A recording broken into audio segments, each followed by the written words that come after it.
ভালো ডিসইনফেক্টেন্ট, যেরকম আমরা বীজ শোধন করি। আচ্ছা, আপনারা যারা এখানে এসছেন, আমি যেটা শুনলাম যে আপনারা পরবর্তীকালে কোনো এফপিও বা এফটিসি হিসেবে আপনারা নিজেদেরকে প্রতিষ্ঠা করতে চাইছেন, একটা একদম গোড়ার কথা বলুন, সেটা হচ্ছে বীজ শোধন করা হয়? একজনও নয়? আচ্ছা, কেন করেন না?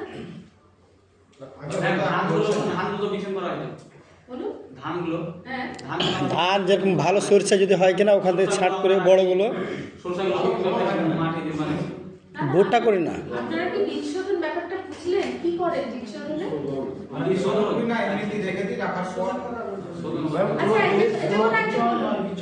আস্তে আস্তে বলুন। বীজটা বাজার থেকে কিনে আনার পর সেটাকে বাড়িতে রাত্রে ফুলিয়ে দেওয়ার পর সেটা জমিতে সেটা লাগানো হয়।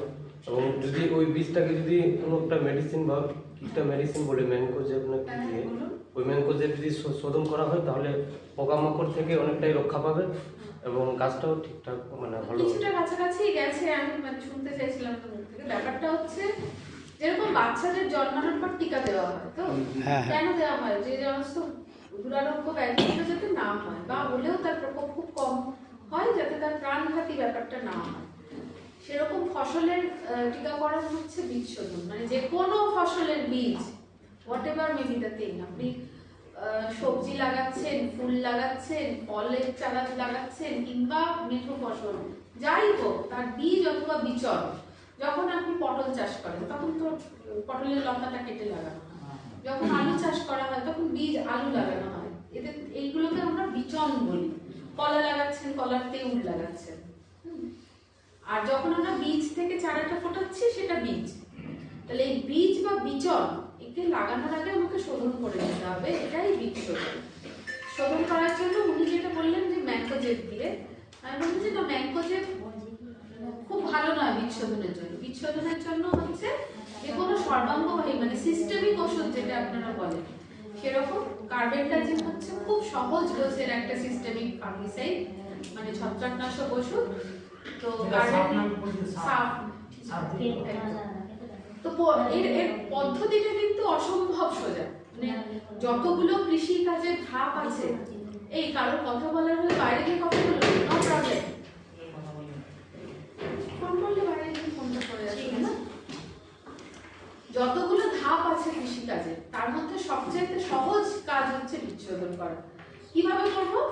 বীজটা নিলাম, ধরুন কেজি খানেক বীজ যদি হয়, সর্ষে আপনি বলছেন বিঘাতে 1 কেজি বীজ লাগে, পাটের বীজ লাগে 500 থেকে 600 গ্রাম। তো 1 কেজি বীজের জন্য 2 থেকে 3 গ্রাম মতন ওই ওষুধটা, তার মানে এটা সামান্য আর কি, হাতে করে আন্দাজ একটুখানি জাস্ট মিক্স করে দেবো। এবার মিক্স করে দিলে পুরো ওষুধ গায়ে লাগবে না, তাহলে কি করণীয়? অল্প একটু জলের ছিটা দিয়ে দিন, তাহলে একটু ভিজে ভিজে হয়ে গেল বীজটা, তারপর ওষুধটা গুঁড়ো ওষুধ দিলেন। এবার এটা না হয় শুকনো বীজের ক্ষেত্রে হলো, তাহলে বিচনের ক্ষেত্রে কি হবে?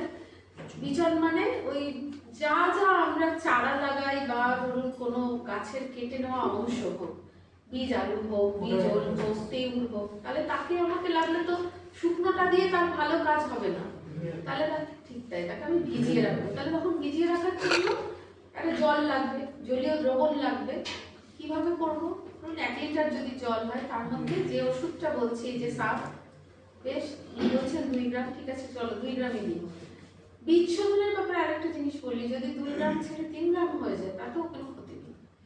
তাহলে 2 গ্রাম দিলেন সাফ, মানে কার্বেন্ডাজিম ওষুধটা দিলেন, 1 ml কনফিডার দিয়ে দিলেন জলে।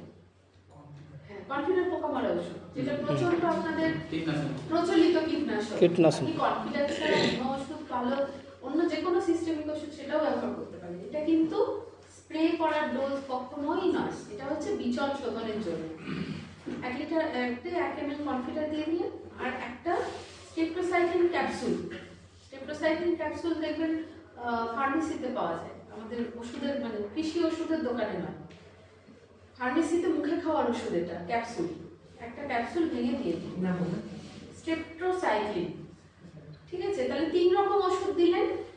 এই জলটার মধ্যে আপনি ওই বিচনগুলোকে ভিজিয়ে রেখে দিন আধা ঘন্টা। যারা সবজি চাষ করেন, অনেকেই আছেন যে চারা কিনে আনা হয়, বেগুন হোক, লঙ্কা হোক, হাট থেকে চারা কিনে বা কোনো অন্য কারোর কাছ থেকে। তো চারার শিকড়টাকেও ওই জলের মধ্যে ভিজিয়ে রেখে দিন। তাহলে যখন আপনি চারাটাকে ভিজাবেন, আরেকটু কার্যকরী করার জন্য চারার শিকড়টাতে মাটি ধরিয়ে দিন। এটা কিনে আনা হয় চারা, দেখবেন মাটি থাকে না, একদম মাটি ধুয়ে কলাপাতায় মুড়ে দেয়, কেন শিকড়টা ভালো আছে এটা দেখার জন্য। তো ওই শিকড়টাতে মাটিটা ধরিয়ে দিন, দিয়ে একটা বল মতন পুটলি করে ওটাকে ন্যাকড়া কাপড় দিয়ে বেঁধে ওই জলের মধ্যে ভিজিয়ে রেখে দিন আধা ঘন্টা। তারপরে তুলে ছায়ায় একটুখানি আগে গায়ে যাতে জলটা যতটা পারা যায় শুকিয়ে নেওয়া, তারপর ওটাকে নেওয়া দিন, লাগিয়ে দিন। এই কাজটা একদম গোড়ার কথা, মানে আমরা যত বড় বড় চাষ, যত বড় বড় প্রকল্প যাই নিই না কেন, সমস্তটা কিন্তু ফেল করবে যদি এটা করা না থাকে। তার কারণ যে কোনো রকমের ছোটবেলার ধসা লাগে, মানে গাছের ছোট অবস্থায় চারা অবস্থায় ধসা লাগে, পচা লাগে, সমস্ত কিছু কিন্তু ঠেকানো যায় যদি বীজ শোধনটা না থাকে। দেখুন আপনি মিলিয়ে নেবেন, মনে করুন ধনে চাষ হচ্ছে, মুসুরি চাষ হচ্ছে, ছোলা লাগানো হচ্ছে, আমি রবিখন্দের গুলোর কথা বলছি, দেখবেন একটুখানি বড় হওয়ার পরে ধপাধপ মরতে আরম্ভ করে। কি কারণে বললো? হঠাৎ লাল হয়ে শুকিয়ে মারা যায়। এই যে ধরনের ধসা লাগা যে জিনিসগুলো, বা আপনাদের কি আলুর চাষটা বলে ওদিকে খুব একটা নেই? না, হয় হয় ভালো হয়। তো আলুর ক্ষেত্রেও তো আলুর তো মানে আলু বুঝতেই পারছেন, একটা সামান্য যে কোনো রোগ লাগলেই শেষ। কারণ আলু এমনিতেই পেরিশেবল, মানে পচনশীল, এমনি রাখলেই বেশি দিন আলু পচতে আরম্ভ করে, কাঁচা মাটিতে। হ্যাঁ। তো সেই জন্য আলুর শোধনটা কিন্তু অত্যন্ত জরুরি। এবার যে কোনো সময়ে যে কোনো ফসল যখনই আপনি লাগাবেন, আর যাই করুন না করুন, বীজ শোধন মাস্ট। এবারে ধরুন বীজটাকে আমি শোধন করে লাগালাম, তাহলে মাটিটাকে আমি কিভাবে শোধন করবো? মাটি শোধনের সবচাইতে ভালো পদ্ধতি হচ্ছে তাকে রোদ খাওয়াও ভালো করে।